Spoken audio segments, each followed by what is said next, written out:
News तक की सुबह की खबरों में स्वागत है आपका। वो खबरें जो आपको सुबह ही जान लेनी चाहिए, आपको बताएंगे सिर्फ न्यूज तक पर। किसानों को आज दिल्ली घेराव, पाकिस्तान में अलकायदा क्यों हमला करने वाला है, बदायूं के खौफ का जिम्मेदार कौन, और अमेरिका में ट्रंप की साजिश क्या है। अमेरिका में राष्ट्रपति चुनाव 2020 में हो चुके हैं, लेकिन नतीजों पर सियासी खींचतान अब भी जारी है। राष्ट्रपति डोनाल्ड ट्रंप चुनाव में धांधली का आरोप लगाते हुए लगातार दबाव बनाने में लगे हुए हैं।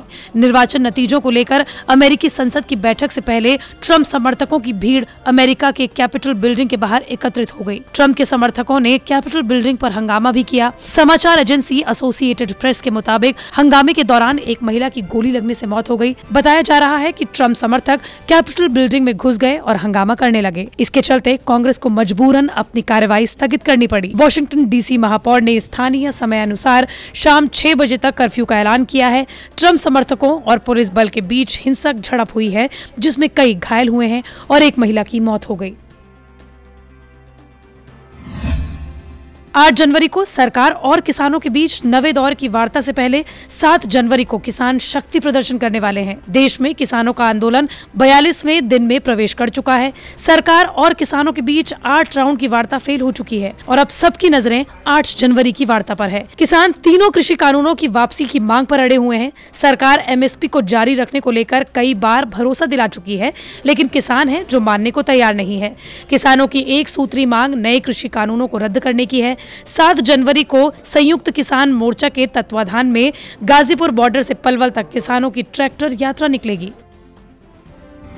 आतंकी संगठन अलकायदा पाकिस्तान और अफगानिस्तान में आतंकी हमले की साजिश कर रहा है। भारतीय खुफिया रिपोर्ट्स ने भारत और बांग्लादेश में मौजूद अलकायदा के लड़ाकों को लेकर सुरक्षा एजेंसियों को अलर्ट किया है। इंटेलिजेंस की रिपोर्ट कहती है कि अलकायदा के करीब 130 आतंकी हक्कानी नेटवर्क के आतंकियों के साथ मिलकर पाकिस्तान और अफगानिस्तान में हमला कर सकते हैं। रिपोर्ट्स के मुताबिक भारत और बांग्लादेश से जुड़े लगभग 130 लड़ाकों ने 30 अक्टूबर को पाकिस्तान के उत्तरी वजीरिस्तान के मीरन शाह स्थित अलकायदा के सैन्य केंद्र से प्रशिक्षण प्राप्त किया है। इन्हें हक्कानी नेटवर्क के लड़ाकों के साथ हमलों को अंजाम देने के लिए खोस्त, पख्तिया, नूरिस्तान में शिफ्ट किए जाने की संभावना है। 7 राज्यों में बर्ड फ्लू के खतरे पर केंद्र सरकार को अलर्ट किया गया है। दिल्ली में कंट्रोल रूम बनाया गया है। कोरोना संक्रमण से जूझ रहे देश के लिए बर्ड फ्लू खौफ का नया सबब बन गया है। देश के कई राज्यों में बर्ड फ्लू से पक्षियों की मौत के बाद सरकारें अलर्ट पर हैं। मध्य प्रदेश और हिमाचल के एक जिले में चिकन बिक्री पर रोक लगा दी गई है। मध्य प्रदेश में जहाँ दक्षिणी राज्यों से पोल्ट्री उत्पादों के आयात पर रोक लगा दी गई है, तो वहीं पंजाब में चिकन रोक के बाद 25% का नुकसान हुआ है।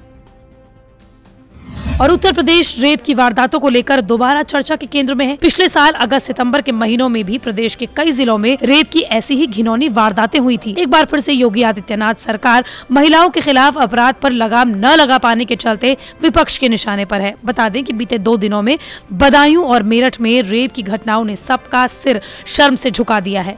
तो वहीं आगरा में एक वार्ड बॉय ने 65 साल की बुजुर्ग को कोरोना पॉजिटिव बताकर उससे रेप की कोशिश की। बदायूं में 50 साल की आंगनबाड़ी सहायिका से गैंगरेप के बाद हत्या कर दी गई। दरिंदों ने प्राइवेट पार्ट में रॉड जैसी चीज भी डालने की कोशिश की।